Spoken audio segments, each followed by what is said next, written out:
A local CHP commander is dead, and you've likely seen the headlines by now.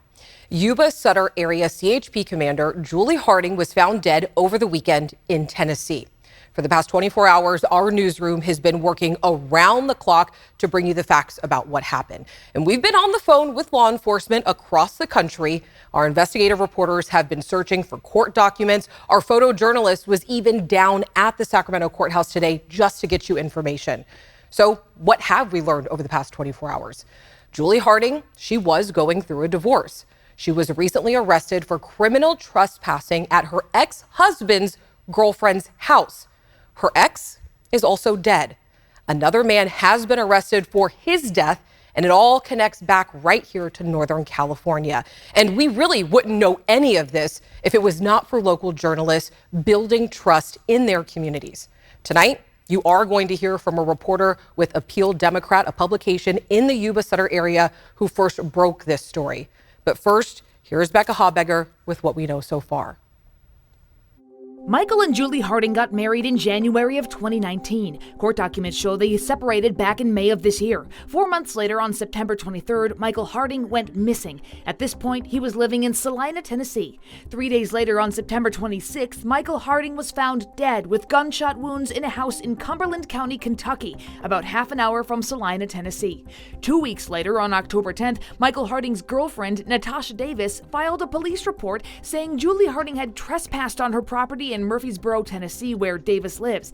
ABC 10 obtained this ring camera video from the alleged incident. Davis says Julie Harding took a dog Julie and Michael Harding had owned together. 3 days later, on October 13th, Natasha Davis filed another police report saying Julie Harding was harassing her. Davis said her Netflix account had been hacked and her family accounts deleted. In their place was one account for Davis with a photo of a monkey and another account named Julie with a photo of an angry princess. All during this time, law enforcement officers in Kentucky and Tennessee were investigating Michael Harding's death. For context, Davis's home is in Murfreesboro, a 2-hour drive from Michael Harding's home in Salina, and Michael Harding was found dead up in Cumberland County, Kentucky, just across the state line. That leads us to December 8th, this past Thursday, when two key developments happened. First, law enforcement arrested a man named Thomas O'Donnell at the Sacramento International Airport, charging him with the murder of Michael Harding. Court documents show he'll be extradited back to Kentucky to face his charge there. But as of Wednesday afternoon, O'Donnell was still shown as in the custody of the Sacramento County Sheriff's Office. We're working to learn more about O'Donnell and any connection he may have had to the Hardings. The same day in Tennessee, Julie Harding was arrested for criminal trespassing on Natasha Davis's property. She was released that same day. 2 days later, this past Saturday, Julie Harding was found dead in Tennessee. Law enforcement says there was no foul play. CHP also tells us Harding was on leave at the time of her death. Harding joined CHP in 1999 and had been a commander for CHP's Yuba Sutter area since 2018, the CHP told ABC 10. Feel bad for his kids, his grandkids, and his mom. Preston Cleary was a friend of Michael Harding's. He says he believes Julie Harding hired O'Donnell to kill Michael Harding. And we all believe that she had Mike murdered, hired a guy to have Mike murdered that he wouldn't know, that he wouldn't suspect. We asked former Sacramento County Sheriff John McGinnis to weigh in on this case. I absolutely see this as consistent with a murder for hire. I'm not in a position, obviously, to have reviewed all the evidence and draw a conclusion to that end. But I think as part of what has to be eliminated as a possibility. And two others who spoke with the Appeal Democrat today say that they don't believe that Julie Harding would kill her ex-husband, Michael. They say any accusation that she's behind her estranged husband's death just doesn't ring true to them. But I want to go ahead and bring in Laura Painter because this story, it was really told through local journalism. And you spoke with the reporter who broke this story. Yeah, Alex, it was a really interesting conversation. Today, I talked one-on-one with reporter Robert Suma. He's an editor at the Appeal Democrat. That's a newspaper, as you mentioned, in Yuba County. We pull back the curtain on what it takes to uncover stories like this and the importance of building trust in our community. I did everything I could to assimilate myself within the community. Robert Suma, editor of the Appeal Democrat in Yuba County, has been a journalist for more than 2 decades. He used that experience to build relationships and connect the dots to break this story involving the death of a CHP commander who worked out of Yuba County. This story was basically a culmination of all of that. The death of 49-year-old Julie Harding and her ex-husband, Michael Harding, has so many angles and multiple people surrounding it. It was the first tip I got about it was from a source and a person that is part of those relationships that I fostered. They got to know me, they got to trust me, they knew they could trust me with this information, and they wanted me to write about it. He started from scratch, making a lot of phone calls and hoping they lead to something. I knew the basics of the situation. I knew that last week, and I kind of started the process of reaching out to different people. Over the weekend, I get a call from that same source that initially tipped me off that Julie Harding possibly killed herself. Now tell us, Robert, about how you connected the dots. We have California, Kentucky, Tennessee, so many different law enforcement agencies. How did you piece this all together, especially as you're trying to confirm a lot of essential facts? That was the confusing part, is that there was nothing else to go off of. A source or a piece of information would lead me somewhere, and then I would just look up, how do I contact these people? And then I would contact them. And then that piece of information would lead me somewhere else. Robert is serious about protecting his sources. He says he won't even tell his wife who they are. So, Robert, talk to us about the importance of building trust with your sources. I want the community to know that, and people that want to, speak about something that's happening, that they can trust me and they can come to me. And that is incredibly important, not to break people's trust. Robert says part of building that trust is confirming facts and reporting what we know is true, not rumors. There's a lot of stuff that we know that we just can't talk about because we were told in confidence, and we want to build those relationships. And there are going to be times where those relationships are going to pay off, such as this story about the CHP commander. That was completely because of the trust that I built with people in the community and leaders and officials. Right, and Alex, as we know, this story doesn't end here. We really are just scratching the surface, really just getting started. And I got to say that when I had this conversation with Robert, I really enjoyed it. Journalist to journalist, talking about our craft and how we build that trust. And of course, here at ABC 10, we can't stress enough how important and how seriously we take the importance of building trust in our community. Oh, absolutely. And I want to recognize that local newspapers, they bring so much to our communities, and really are the backbone and watchdog that even we as broadcast journalists rely on. So please, please, please, please support your local newspaper. Of course, we will have updates on this story on Late News Tonight at 11 and on abc10.com. Laura, thank you so much. We really appreciate you being here. All right, when we come back, we are getting a detailed look at Sacramento City and County's agreement to tackle homelessness together for the first time. It's something you only see right here on ABC 10. The homelessness crisis is only getting worse. Over the past several weeks, we have been sharing with you what the city of Sacramento and county, what they want to do, because they have signed a partnership agreement in hopes of achieving their goals. But what are these goals? Tonight, our Devin Truby sat down with the city and county in a joint interview that you will only see right here on ABC 10. Please help. The city and county meeting weekly and sometimes daily to work towards the partnership agreement. Ultimately, success will look like reduction in folks who are unsheltered in the city. 20%, 30% reduction over a period of time is certainly something that we're working towards, and we're going to figure out what the right goal that we need to be aggressive, but realistic at the same time. But some promises have already been met. The Wellness Crisis Call Center and Response Team, an alternative to 911, is already operational. A looming January 1st deadline to increase mental health urgent care center hours to 24/7 happened 3 weeks early. 2 teams are currently already deployed. Joint teams are already deployed. So a lot of progress has already been made. It's all aligned with the 5 core strategies of the agreement. 1, countywide coordinated access system. 2, for shelters and interim housing to focus on rehousing. 3, increase permanent housing. 4, prevention diversion resources. 5, community training, and City Council added the 6th, mental health and substance abuse services. What is your 6-month goal and what is your 1-year goal? Our 6-month goal is to make sure that our teams that do the outreach and engagement in the field are fully staffed and deployed. The 1-year goal, we will have the core behavioral health site operational by that time. 6 months goal is definitely to have the outreach and engagement teams fully deployed. All 20 encampments, 10 teams available to be working those encampments. 1-year goal, identifying additional services available, having an additional core site identified. The next big deadline is for all county and city shelter beds to be entered in a coordinated access system, providing a whole picture of resources available. Also, creating a collaboration protocol. Both must happen in the next 60 days. All right, and Devin Truby is back with us once again. She's been following this very closely. I mean, Devin, they're putting a lot of money into these additional resources. Millions. I want to know, though, who's entitled to them? That's a good question. In my hour-long conversation with both of these officials, that's something they really wanted to stress, that anyone can take part in these resources. It's not just those experiencing homelessness. A great example to really highlight is that now 24/7 mental health urgent care center.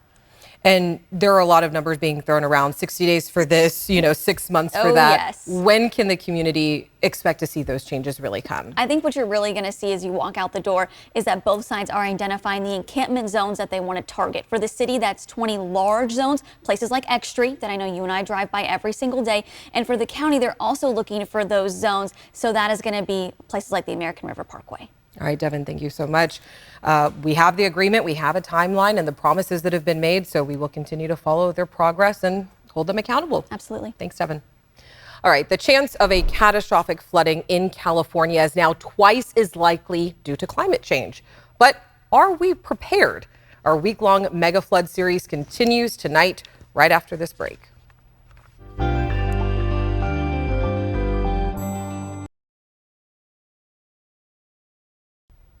Okay, climate change has doubled the risk of devastating floods in California and what some refer to as mega floods. Our meteorologists have spent months asking our state's lead researchers, what is a mega flood?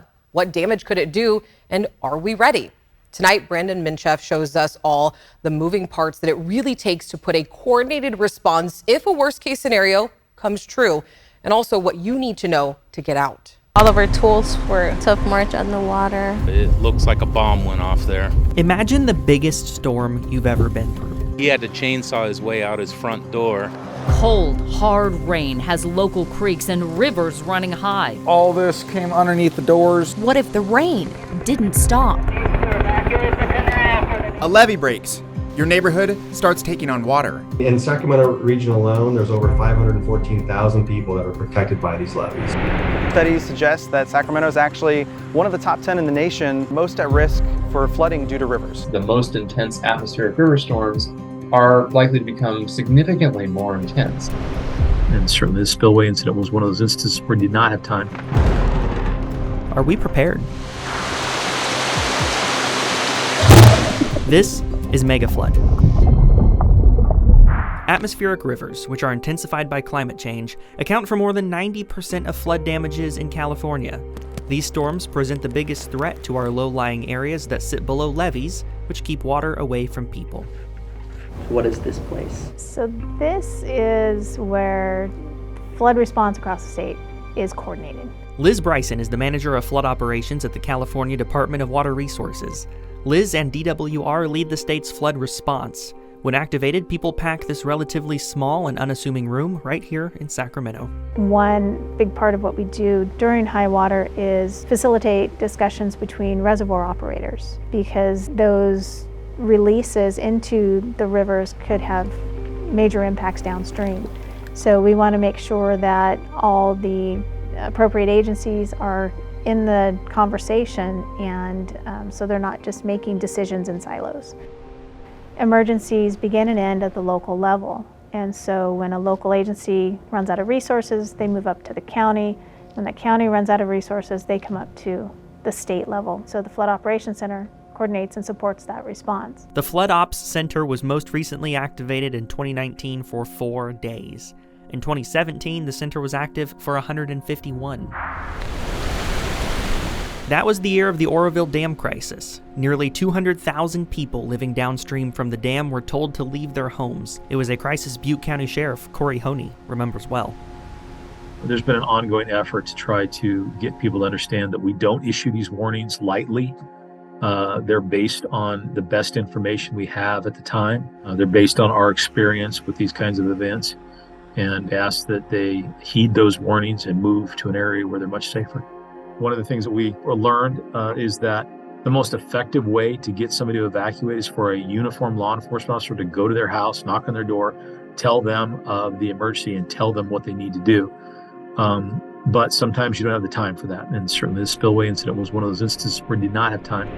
In 2017, Sheriff Honey personally called David and Mariana Rodriguez to tell them to leave their home.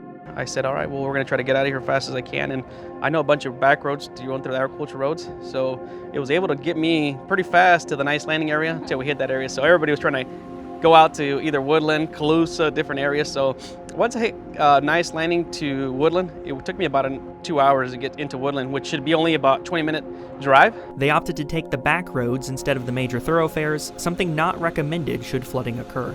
Are there designated flood evacuation routes? There absolutely are designated flood emergency routes from every community in Sacramento County and San Joaquin County and up and down the valley. John Kane with River Partners works to restore natural floodplains and bolster defenses that protect flat, low-lying areas in the Sacramento and Central Valleys. What building in the floodplains does, behind a levee or below a dam, is puts a whole bunch of people in harm's way and enriches some developer that put houses in the floodplain. They're not paying for the dam.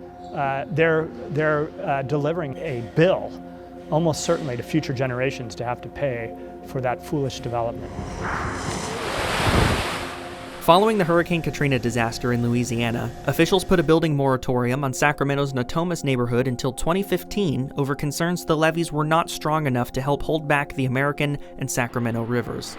The levee system was, and still is, being upgraded to better withstand heavy storms. What's really important is everybody understands what the evacuation route is. And it's particularly important for residents to know where to go and where not to go. Sometimes people think, all I gotta do is get out of town.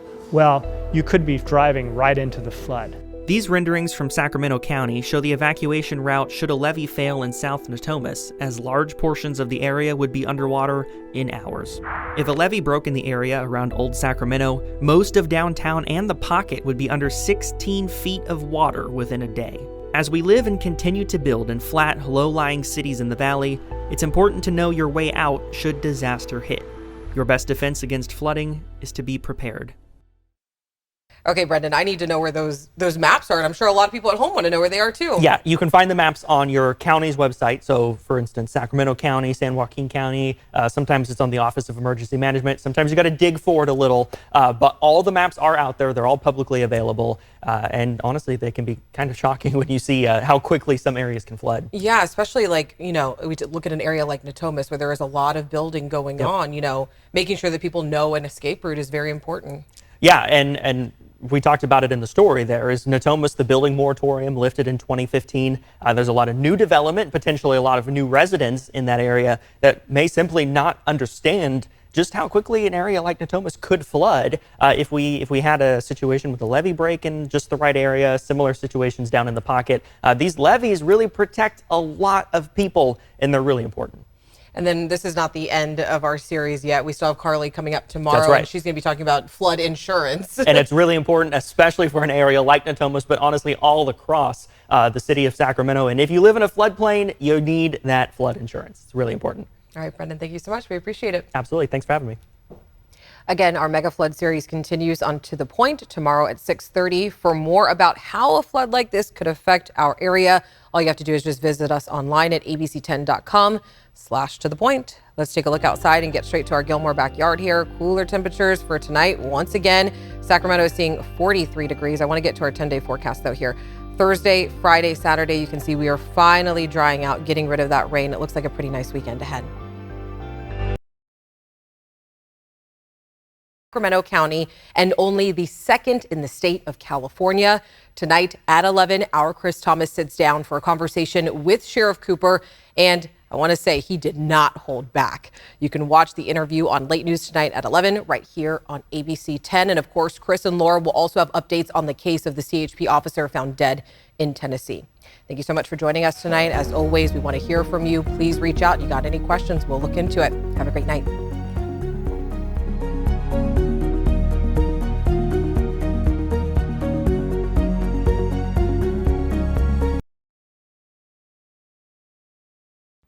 Hey, it's Alex. Just wanted to say thank you so much for watching. I really love hearing from everyone, and I hope that you'll stay in touch. Reach out to me on Facebook at AlexBellTV, or you can email me at tothepoint@abc10.com, or you can even send me a text message at 916-321-3310.